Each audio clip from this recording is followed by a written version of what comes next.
하나님께 감사를 드립니다. 하나님과 동행하는 노아처럼 우리의 인생의 여정이 하나님이 함께 하시는 임마누엘의 축복을 누리는 시간이 되기를 원합니다. 노아가 여호와께 은혜를 입은 것처럼 우리도 하나님의 은혜를 받아 그 은혜로 영적인 힘을 얻고 하나님 주신 그 배경으로 인생을 살아가기를 원합니다. 험악한 인생 속에 주께서 함께 하시고 은혜를 주신다고 한다면 그 안에서 우리 후대들을 바로 양육하고 지도하고 바로 세워서 미래를 살리는 그러한 응답이 있기를 원합니다. 오늘 하나님 주신 말씀으로 우리 후대들에게 어떠한 말씀을 증거해야 될 것인가 분명히 생각하고 우리가 다시 한번 언약으로 붙잡고 기도하며 새로운 응답과 축복을 누리기를 원합니다. 모두에게 영적인 힘을 허락하여 주옵소서. 예수님 이름으로 기도드리옵나이다.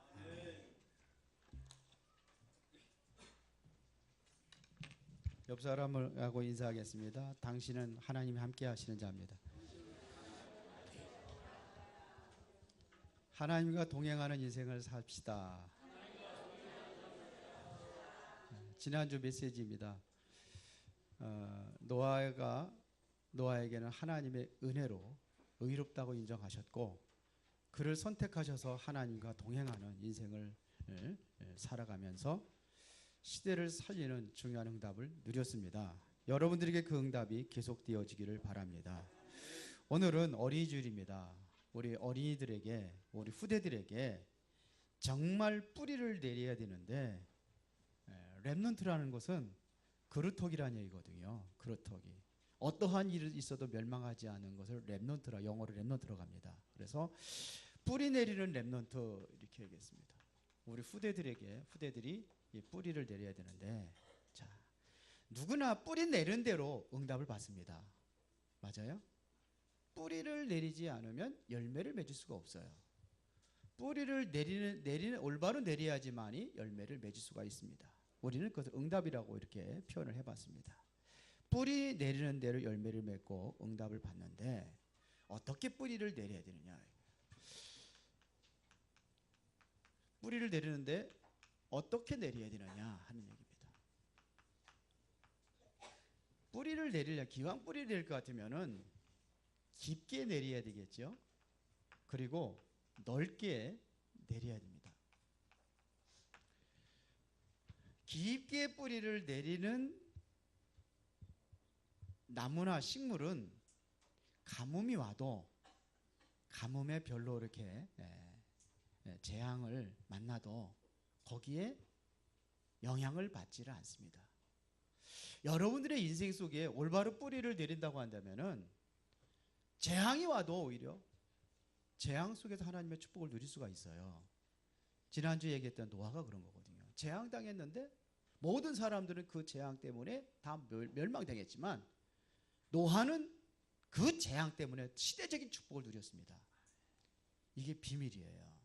뿌리를 내리는데 깊이 내려야 됩니다. 그리고 넓게 내려야 됩니다. 포아폴이라는 식물이 있습니다. 이 식물은 크기도 한 5cm 되는 그런 포아폴이라는 식물이 있는데 그 식물의 뿌리는 얼마나 깊이 내리냐면은 5cm 되는 그 식물인데 6m 내지 7m까지 내린대요. 그리고 그 뿌리 잔뿌리들이 많이 옆으로 다 번져 있는데 그 뿌리 길을 모든 것을 연결하면은 600km가 된다고 합니다. 그래서 이 포아폴이라는 이 식물은 어디를 가든지 산대요. 우리 후대들이 어디를 가도 살아남는 그러한 존재들이 되어야 됩니다. 여러분들의 자녀들이 어디를 가든지 무슨 일이 있든지 반드시 성공자로 세워져야 될 줄로 믿습니다. 그러려면 어떻게 내야 돼요? 뿌리를 깊게 넓게 내려야 됩니다. 그런데 중요한 것은 어디에다 뿌리를 내리느냐, 이게 중요해요. 어디다 뿌리를 내려야 되겠습니까? 세상에 뿌리를 내리는 게 아니에요. 성경에서 말합니다. 어디서 뿌리를 내려야 되느냐? 하나님의 말씀에 뿌리를 내리는 겁니다. 시편 1편에 보니까 복 있는 사람은 악인의 길을 따르지 아니하며 죄인의 길에 서지 아니하며 오만한 자리에 앉지 아니하고 오직 여호와 율법을 즐거워하여 그 율법을 주야로 묵상하는 자로다 그랬어요. 말씀의 뿌리를 내린 사람은 시냇가에 심은 나무처럼 시절을 쫓아 과실을 맺는다 그랬어요. 말씀의 뿌리를 내려야 됩니다. 신명기 6장 4절부터 9절에 보니까 어린 자녀들에게 부지런히 가르쳐라. 뭐를요? 하나님의 말씀을. 얼마나 부지런히 가르쳐야 되느냐면 아예 하나님의 말씀을 이마에도 붙이고 손목에도 메고 문설주에도 붙이고 앉아있을 때든지 누워있을 때든지 항상 말씀입니다. 말씀 속에 살아가도록 하라 이거예요. 이게 말씀의 뿌리를 내리는 인생입니다. 중요하죠. 왜 그러면 말씀을 이렇게 강조하는 이유가 뭐냐 이겁니다. 말씀의 가장 중요한 핵심을 이야기하고 있는데 그 말씀의 핵심이 뭡니까? 오늘 요 사도행전 1장 1절에 보니까 데오빌리오 내가 먼저 쓴 글에는 그랬어요. 먼저 쓴 글이 뭐예요? 누가복음입니다. 누가복음에서 가장 중요한 핵심이 뭐냐면 복음을 설명하는 겁니다. 예수가 그리스도로 오셔서 십자가 못 박혀 죽으셔서 모든 문제 다 끝냈다는 겁니다. 이게 복음입니다. 복음이에요. 사단의 저주에서 우리를 해방하셨다. 이게 복음입니다. 모든 죄에서 우리를 해방하셨다. 복음입니다. 영원히 하나님과 함께 할 수 있는 임마누엘의 축복을 누리는 길이 뭐냐? 예수 그리스도를 통해서 완전히 끝내버렸다 이겁니다. 여기에 뿌리를 내리도록 해야 돼요.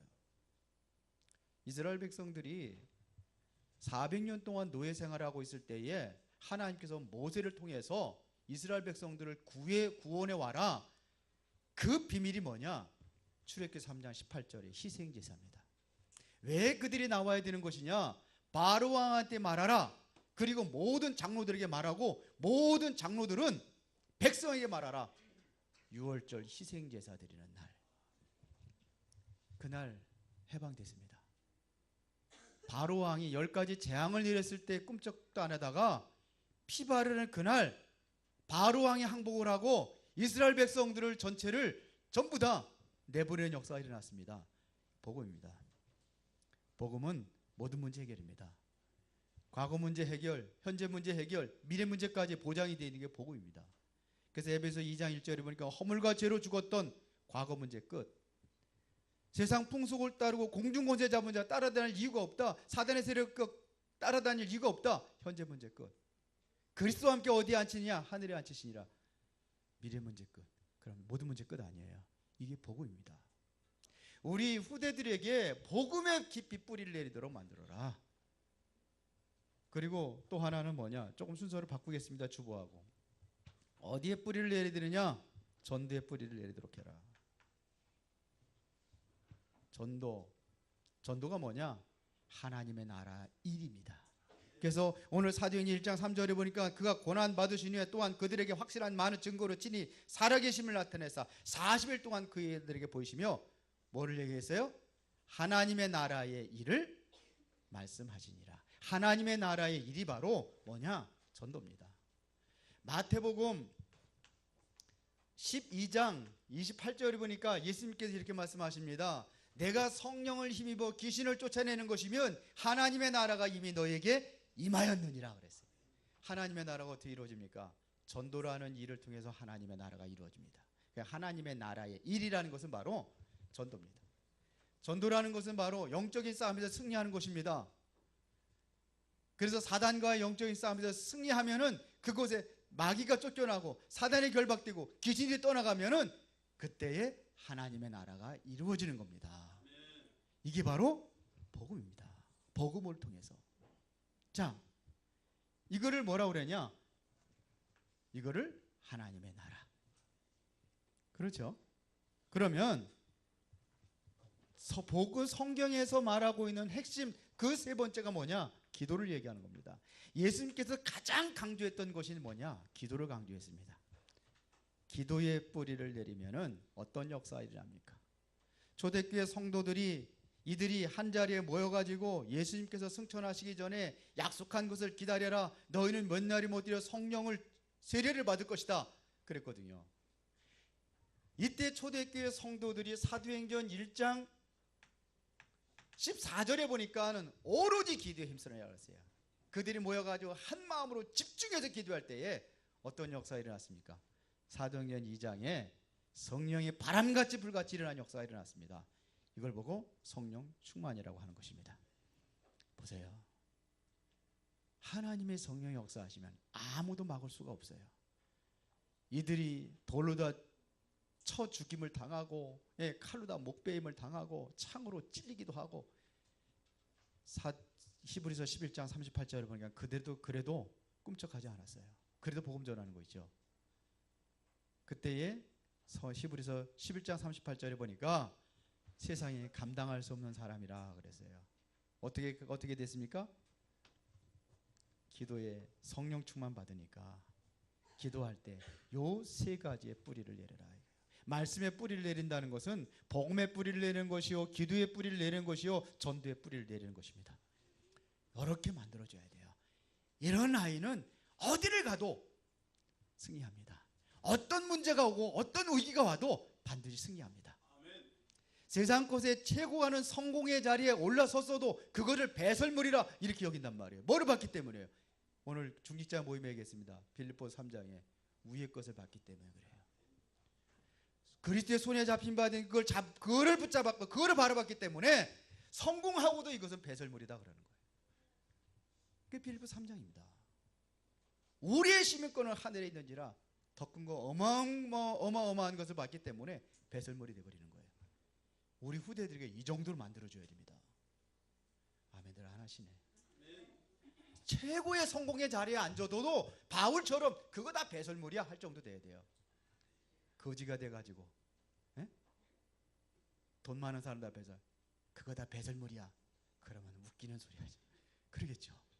근데 성공의 자리에 앉아가지고 그거 다 배설물이야. 나는 이것보다 더 소중한 것이 있어.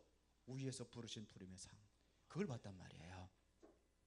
그걸 보게 만들어주라 이거예요. 어디서요? 하나님의 말씀을 통해서. 요게 전부 답니다. 성경에서 이걸 답니다. 이걸 해주라는 거예요. 잠잘 누워있을 때든지 일어섰을 때든지 그 말씀에 이걸 완전히 각인되고 완전히 이걸 뿌리 내리도록 만들어라 이거예요. 여기 뿌리 내리도록 만들어라 이겁니다. 그러면 어떤 역사가 일어나는지, 자 이게 중요한 겁니다. 서론이요 결론입니다. 어떤 역사가 일어나냐, 이걸 통해서 뭘 바뀌냐, 근본을 바꾸는 겁니다.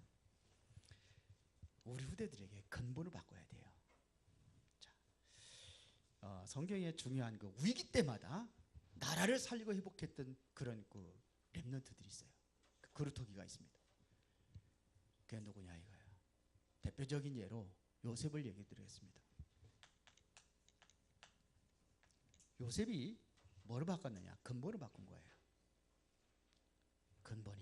근본이 바뀐 겁니다. 형들은 뭘 생각했냐면은 딱 먹는 거 입는 거 그것 때문에 요셉을 비유했잖아요. 요셉을 보기 싫다고 그래서 배기 싫은 놈 안전히 처분해버리자 그래가지고 노예로 팔아버렸잖아요. 근데 보세요. 창세기 39장에 보니까 요셉은요 노예로 갔는데 보디발의 집에 하나님께 축복하게 만들었어요. 요셉 때문에 누가 축복받느냐? 보디발의 집에 축복받는 거죠. 창세기 39장 1절부터 4절에 그렇잖아요. 요셉이 감옥에 들어갔는데 감옥에 들어가 있는 죄수들에게 답을 주잖아요. 요셉이 바로 왕 앞에 섰을 때 뭐라고 합니까? 바로 왕이 모르는 그 인생의 문제에 대해 답을 주잖아요. 앞으로 7년 동안 풍년이 들고 7년 동안 흉년이 될 것이다. 꿈속에 하나님께서 계시해 준 거를 가지고 얘기하는 거예요. 그랬더니 이제 앞으로 풍년이 들으면은 이제는 왕께서는 곡간을 지어가지고 모든 곡식들을 전부 다 저장해 놓으십시오. 그리고 7년 흉년이 될 때를 대비하십시오. 그랬더니 바로 왕이 그거에 감동된 게 아니에요. 뭐에 감동되느냐? 이와 같이 하나님의 영에 감동된 사람은 어찌가 얻을 수 있으리요. 다른 사람들이 생각하지 못하는 것들, 다른 사람들이 알지 못하는 것들, 다른 사람들이 할 수 없는 것을 전부 다 얘기를 하니까 바로 왕이 그 즉시 애굽의 총리를 세웁니다. 뭐가 있었느냐? 요셉은 다른 사람들이 갖지 못한 근본의 뿌리를 내린 거예요. 이게 알아들으셔야 되는데 저보고 어렵다고 하지 말고 기도하고 메시지 준비하고 그러고서 나서 앉아서 메시지 들으세요. 그래야 여러분들이 성령의 역사에서 알아듣게 되는 거예요. 다윗 때문에 이스라엘 전체가 살아났습니다. 다윗이 뭐였냐? 이 근본을 회복한 사람입니다. 다윗은요, 이스라엘 백성들 전 백성이 보지 못하고 사울왕이 보지 못하는 것, 그거를 알고 있었어요. 그 힘이 있었단 말입니다. 근본의 힘이 있었어요. 그게 뭐냐? 하나님의 신에 그에 감동되었더라 그랬어요. 어디에 뿌리를 내리냐? 여기에 뿌리를 내리냐? 복음 전도 기도. 골리앗이 쳐들어왔을 때 골리앗을 어떤 눈으로 봤느냐? 세상 사람들은 두려운 존재로 봤습니다. 이제 이스라엘 나라의 멸망의 위기라고 봤습니다. 누구까지요? 사울왕까지. 그런데 다윗은 안 그랬어요. 어린 소년인데도 복음을 알았어요. 기도의 비밀을 알았어요. 이때가 바로 전도할 수 있는 기회라는 걸 알았어요. 그래서 뭐라고 얘기합니까? 골리앗이 너는 칼과 창과 단창을 가지고 나오지만 나는 네가 모욕하는 만군의 여호와 이름으로 나가노라.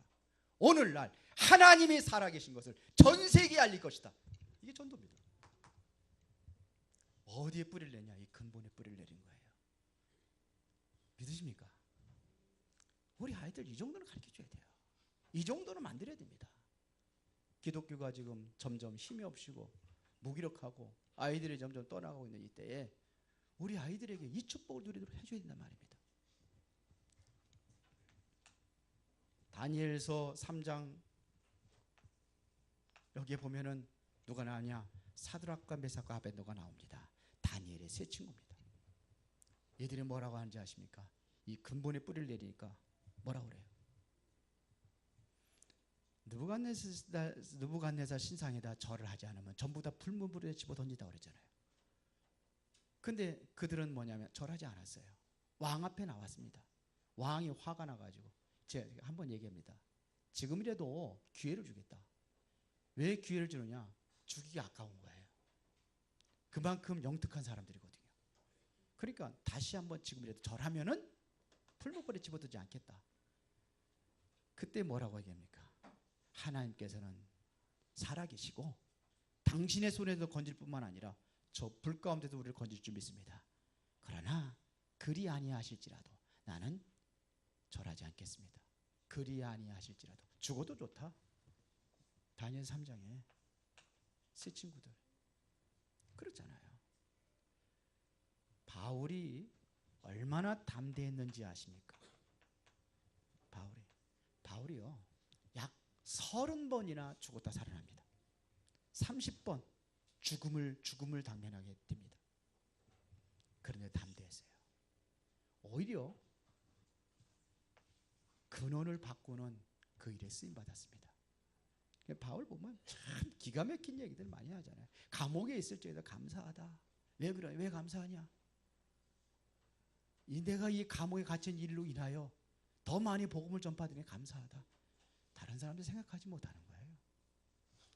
골로새 2장 2절부터 3절을 보니까 복음 안에 모든 게 다 있다 그랬어요. 아무도 보지 못하고 있는데 복음 안에 모든 게 다 있다. 돈 안에 다 있다. 세상 사람도 그러는데 바울은 안 그랬어요. 복음 안에 다 있다. 그리스도 안에는 지혜도 있고 지식도 있고 모든 바가 감춰져 있다. 바울이 그랬어요. 골로새 2장 2절 3절. 뭘 얘기하냐? 근본 알았어요. 근본을 바꾸는 역사가 일어납니다. 어디에 뿌리를 내려요? 복음 전도 기도. 근본을 바꿔. 이런 사람을 통해서 근본을 바꾼다는 얘기입니다. 하나님이 주신 주권을 믿고 거기에 뿌리를 내리고 뿌리를 바꾸면 이제 근본이 바뀌어진 역사가 일어납니다. 근본만 바뀌는 것이 아니라 이러한 사람들 통해서 뭘 바꾸느냐? 세상의 흐름을 바꾸는 겁니다. 흐름이 바뀌어져야 돼요. 흐름이. 지금 분위기가 여러분들 복음 전하지 못할 분위기로 완전히 세상의 분위기가 그래요. 복음 전하는 게 힘들어요. 그런데 어떻게 하면 되느냐? 흐름을 바꾸면 돼요. 물줄기가 이들이 내려가고 있으면 그 흐름을 바꾸면 돼요. 위에서 바꾸면 돼요. 그러면 된다는 말입니다. 다시 말하면 이건 근본이지만 근원을 바꾸는 겁니다. 근원을 바꾸는 거예요. 하나님이 우리를 부르신 이유는 근본 뿌리를 바꾸는 것입니다. 여기에는 말이 필요 없어요. 누가 하시느냐? 하나님이 하시게 돼 있어요. 하나님께서 하시고자 하는 그 언약 속에 여러분들 들어가는 사람들을 통해서 하나님께서는 그 일을 이루어갈 줄을 믿습니다. 근데 여러분들은 너무 이 각인된 것이 세상 완전히 뿌리 내리고 체질 돼버려 가지고 안 돼. 우리 후대들에게 해줘야 돼요. 믿습니까? 후대들에게 해줘야 돼요. 우리 아이들에게 해줘야 돼요. 하나님이 우리를 부르신 이유가 뭐냐? 하나님께서 우리를 창세기 1장 27절에 보니까 하나님의 형상대로 창조했다 그랬습니다. 하나님의 형상대로 우리 인간을 창조하셨어요. 그런데 창세기 3장에 우리 인간이 사단에 속아서 범죄해서 완전히 하나님을 떠나게 됩니다. 인간이 타락을 했단 말입니다. 하나님의 형상이 완전히 파괴됐단 말입니다. 그런데 창세기 3장 15절에 그리스도를 보내주셔서 이 형상을 다시 회복할 것을 약속을 하십니다. 그렇죠. 이게 바로 흐름입니다. 에베소 1장 3절부터 5절에 보니까 이 일을 위하여 하나님께서는 창세 전에 바울이 태어나기 전에 영원 전에 하나님께서 예정하셨다고 되어 있습니다. 여러분들은 언제 예정하셨어요? 예수 믿고 구원받고 여기 앉게 하신 분이 누구예요? 하나님이 하셨어요. 언제? 여기서 태어나가지고 보니까 불쌍해 보여. 아이고, 안 되겠다. 내가 구원해야 되겠다. 그래서 구원한 게 아니라 그거는 시간표고 창세 전에 바울이 예수님을 핍박하고 그런 적도 있습니다. 그런데 그건 시간표라. 언제 시간표가 되니까 다메섹 도상에서 예수님 만나고 변화가 되잖아요. 그렇죠. 그런데 바울이 고백했습니다. 나는 언제 예정되냐? 하나님 창세 전에 우리를 예정하셨다는 얘기입니다. 누가 막을 수 있겠습니까? 하나님께서 예정하셨는데, 하나님께서 정하시고 여러분 부르셨는데 누가 막습니까? 그렇죠. 여러분들이 지금 문제 있고 사건이 있고 어려운 고난과 어떠한 큰 어려움이 있습니까? 거기에 하나님의 섭리가 들어있습니다. 이걸 알아야 돼요. 그곳에 하나님 모든 것을 다 준비해 놨습니다. 고통의 날 여러분들이 하나님 앞에 기도한다고 한다면은 이걸 깨닫게 되어 있어요. 욥기서 42장 5절에 보니까는 욥이 큰 고난을 당합니다. 그런데 그 고난을 통해서 이제는 고난을 통해서 욥이 본 게 있습니다. 그걸 고백한 겁니다. 죽기에 대하여 내가 귀로만 듣던 하나님은 이제 내가 주를 눈으로 보나이다. 그래서 고난이 이게 문제입니까? 다 지나갑니다. 그때 여기에 뿌리를 내린 사람은, 복음전도 기도에 뿌리를 내린 사람은 하나님의 섭리가 보이게 돼 있어요. 맞아요? 모르겠어요? 거기에 하나님의 섭리가 됐다니까요. 하나님의 비밀의 눈이 열려지는 그러한 시간이 되어야 될 줄 믿습니다. 그렇죠? 거기에 뭐가 되냐? 하나님의 경륜이 들어 있습니다. 그리고 경륜이라는 것은 뭐냐면 하나님의 의도입니다. 하나님의 목적과 하나님의 계획이 있다는 얘기입니다. 이거를 볼 수 있어야 되는 겁니다. 하나님의 의도와 목적이 있어요. 하나님 속에 감춰졌던 비밀의 경륜이 있다는 겁니다. 하나님의 계획이 있어요. 여러분을 통한 하나님의 계획이 있어요. 우리 후대들에게 대한 하나님의 계획이 있어요. 어린 아이들에 대한 하나님의 계획이 있어요. 이것을 보게 하는 겁니다. 하나님께 너를 구원하신 이유. 모세가 누구한테 이거를 들었느냐? 본인의 어머니를 통해서 듣지요. 그러잖아요. 사무엘이 언제 이 메시지를 듣느냐? 엄마를 통해 듣습니다. 그래서 엄마의 신앙이 굉장히 중요합니다. 엄마가 누구예요? 사무엘의 엄마가 누구예요? 한나가 하나님께 기도하잖아요. 기도하는데 뭘 위해서 기도했냐? 당시 아들을 못 낳는 것에 대한 그런 굉장히 부끄러움을 알았어요. 여자들에게. 옛날에 우리나라도 그런 적이 있죠. 도저히 애기 아들 못 낳으면은 씨바지 하잖아요. 왜 그래요? 아들 낳으려고. 그때도 그랬어요. 한나가. 그러니까 아들 달라고 성전에 가서 계속 기도하는데 안 주시는 거예요. 근데 어느 날 눈이 열린 거예요. 아들 낳으면 뭐하냐. 세상의 범죄와 타락 속에 전부 다 끌려가는데 그런 아이가 아니라 정말 나에게 아들을 준다면 시대를 살리는 그러한 일꾼으로 하나님께 드리겠습니다. 이게 나시린이에요. 그때 하나님께 응답하시잖아요. 그때 얻은 게 사무엘입니다. 그래서 사무엘 태어나서 젖 먹이면서 뭐 얘기했겠습니까? 그거 얘기한 거 아닙니까? 네가 앞으로 살아야 될 이유, 너에 대한 하나님의 계획이 있고 하나님의 목적이 뭐냐 얘기해 준 거예요. 모세에게 바로 엄마가 그 얘기를 해준 겁니다. 그렇죠. 그 얘기해 준 거예요. 그러니까 모세가 그걸 알잖아요. 알고 나니까 내 백성이 이제 고통당하고 있구나. 그걸 알고 가슴에 푸는 거예요. 이렇게 가르쳐줘라 이거예요. 이거를 심어줘라는 얘기입니다. 그리고 하나님의 작정이 있습니다. 작정이라는 것은 뭐냐면 시간표가 있단 말입니다. 사도행전 13장 48절에 보니까는 영생을 주기로 작정된 자들은 다 믿더라 그랬어요. 영생을 주로 작정된 자가 있습니다. 이게 바로 하나님의 시간표가 되면 일어나게 되어 있습니다. 하나님께서 여러분들을 태어나는 날, 죽는 날 다 정해져 있습니다. 죽고 사는 것은 누구의 손에 있느냐? 하나님 손에 있습니다. 아무리 여러분들이 보약을 먹고 아무리 여러분들이 건강을 위해서 운동을 하고 뛰고 그래도 하나님께서 오늘 데려가시면 끝나는 거예요. 맞아요? 하나님이 여러분들의 인생을 책임지고 있단 말이에요. 그걸 작정하셨단 말입니다. 우리 후대들에게 이거를 보여줘야 돼요. 하나님의 이 시대를 향한 시간표. 왜 이러한 시대에 네가 하나님께서 너를 부르신 이유가 뭐냐 이거예요. 이 시대에 태어난 이유가 뭐냐. 가르쳐줘야 돼요. 이게 있어야 돼요. 믿습니까? 왜 나가냐? 주여. 하나님의 시간표예요. 맞습니까? 하나님의 주권 속에 여러분들을 맡기고 우리 후대들을 맡기세요. 내가 열심히 공부를 가르쳐가지고 뭐 해야 되겠다. 아니에요.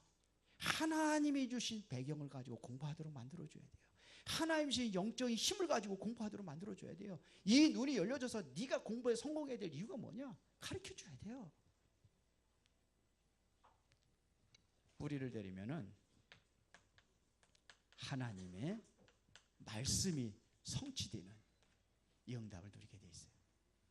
말씀 성취의 시간표가 옵니다. 하나님의 중요한 일을 이루시는 성취의 시간표가 온다는 얘기입니다. 언제 오느냐? 말씀 성취는 언제 오느냐? 정말로 핍박을 받을 때, 고난이 올 때, 이때 말씀의 성취되는 응답이 옵니다. 구약시대에 보면은요, 많이 있지만서도 예를 들어가지고 하나를 얘기하자면 이스라엘 백성들이 애굽의 노예가 됐어요. 노예가 됐는데 이스라엘 백성들이 점점 강성해지니까 바로 왕이 위기의식을 느끼는 거예요. 저들이 폭도로 변해가지고 우리를 대적한다고 한다면은 큰일 아니겠느냐. 그러니까 여자들은 다 놔두고 남자아이는 무조건 다 죽여라. 태어나면 이스라엘의 위기가 왔습니다. 근데 어떻게 했습니까? 이때 바로 하나님의 말씀이 성취되는 시간표가 온 거예요. 이때 드디어 하나님의 새로운 계획이 일어나는 시간표가 왔단 말입니다. 그 고난과 핍박이 올 때. 그래서 완전히 이스라엘 백성들이 뭐 하는 날이에요? 그 이후에 이제는 하나님께서 이스라엘 백성들을 이제는 애굽에서 나가라는 시간표가 오는구나. 그렇게 보는 거예요. 맞아요? 어려워요? 그게 시간표예요. 이스라엘 백성들이 포로로 잡혀갔습니다. 바벨론의 포로로. 끝입니까? 하나님의 백성은 그리 끝나지 않습니다. 다시 회복합니다. 그걸 누구를? 고레스 왕을 통해 가지고, 이방인을 통해 가지고 어떻게 합니까? 강대국 바벨론이 완전히 멸망당하는 거예요. 그리고서 뭐냐? 고레스 왕이 칙령을 내립니다. 자, 이스라엘 백성들 왜 우리 땅에 와 있어야 이유가 뭐냐? 다 보내라.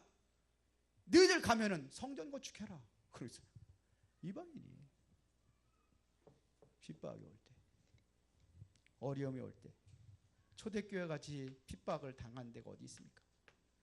그런데 초대교회는 전부 다 이게 뭐냐면 말씀 성취 시간표였어요. 가는 곳마다 하나님 말씀이 성취되잖아요. 그 핍박 속에서. 그렇죠. 사도행전 2장부터 말씀이 성취된 응답이 사도행전 2장 바람같이 불같이 일어나잖아요. 베드로가 사도행전 3장에 안진뱅이한테 뭐 줬습니까? 내게 있는 건 내게 주노니. 안진뱅이는 꼭 뭐 돈이 필요하다고 생각을 했어요. 돈이면 다라고 생각했어요. 그랬는데 그게 아니다. 뭐냐? 그리스도. 나사렛 예수 그리스도 이름으로 일어나 걸어라. 그랬거든요. 그리스도 이름으로. 끝나는 겁니다. 인생이. 이게 시간표예요. 핍박을 두려워하지 마시기 바랍니다. 중세 시대도 마찬가지입니다. 중요한 응답을 이루는 시간이 됐습니다.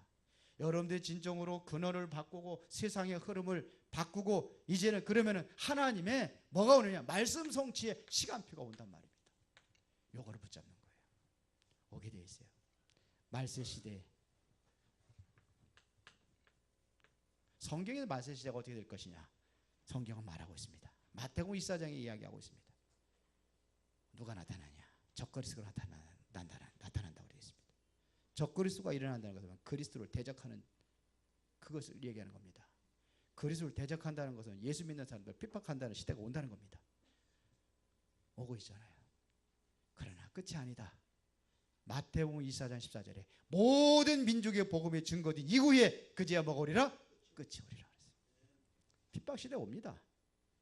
그러면 결론을 내리겠습니다. 하나님께서 여러분들에게 그래서 최고의 약속이 있었습니다. 그게 뭡니까? 내가 너와 함께하리라. 요거를 뭐라 그래요? 임마누엘이라고 하는 겁니다. 볼지어다 세상 끝날까지 내가 너희와 항상 함께 있으리라 그랬어요. 여러분들이 이제는 우리 후대들을 통해 여러분들이 해야 되겠지만서도 전도와 이 선교라는 일은 무엇을 얘기하는 겁니까? 이것은 바로 근원을 바꾸는 겁니다. 뭘 바꾸느냐? 세상의 흐름을 바꾸는 겁니다. 내 인생의 흐름이 언제 바뀌었느냐? 복음 받을 때 근원이 바뀌어진 겁니다. 근원이 어디에 있었습니까? 마귀 자녀였잖아요. 요한복음 8장 44절에 너희는 너희 아비 마귀에서 났으니. 거기서 여러분들 뭐가 됐어요? 근원이 어디로 옮겨졌습니까? 하나님. 그렇죠. 이제 여러분들의 인생의 흐름이 저주와 재앙의 흐름 속에서 축복의 흐름 속으로 바뀌어지는 겁니다. 이게 바로 전도와 선교입니다.